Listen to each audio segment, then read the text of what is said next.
Hi everyone. सो इसने बोला कि एक अर्धगोल टैंक पानी से भरा है। यह एक पाइप से जुड़ा है जो इसे 7 लीटर प्रति सेकंड की दर से खाली करता है। ठीक है, अगर टैंक का अंदरूनी रेडियस 2.1 मीटर है तो टैंक को आधा खाली करने में लगभग कितना समय लगेगा।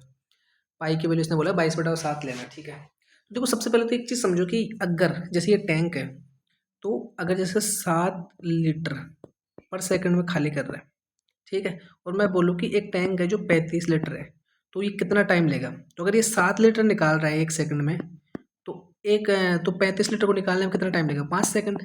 मतलब बेसिकली हमें क्या है कि हमें ये जो अर्ध टैंक है हमें इसका वॉल्यूम निकालना है और इसको 7 से डिवाइड कर देना है। ठीक है, जो हमारा आंसर आएगा वो सेकंड में आएगा, लेकिन इसने पूछा आंसर किसमें, मिनट में, तो हम फिर से 60 से डिवाइड कर देंगे। ठीक है, तो एक बार अब इसने बोला क्या है कि अर्धगोल टैंक है। अर्धगोल टैंक मतलब होता है कि हेमिस्फेयर।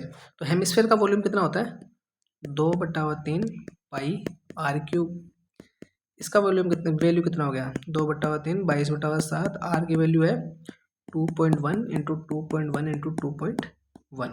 ठीक है, 7×21, ये नीचे 10 आ गया। ये हो गया तुम्हारा 441, 4.41। ये हो गया तुम्हारा 22 44।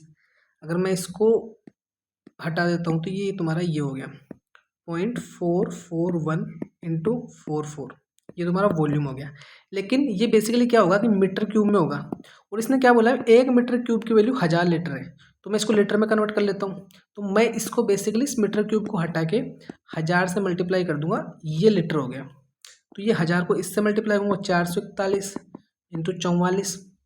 अगर मैं इसको मल्टीप्लाई करता हूँ 44 से कम 44, 4 44 चौक 176, 176 4 180, 18, 44 चौक 176 और 18 84 94, 194।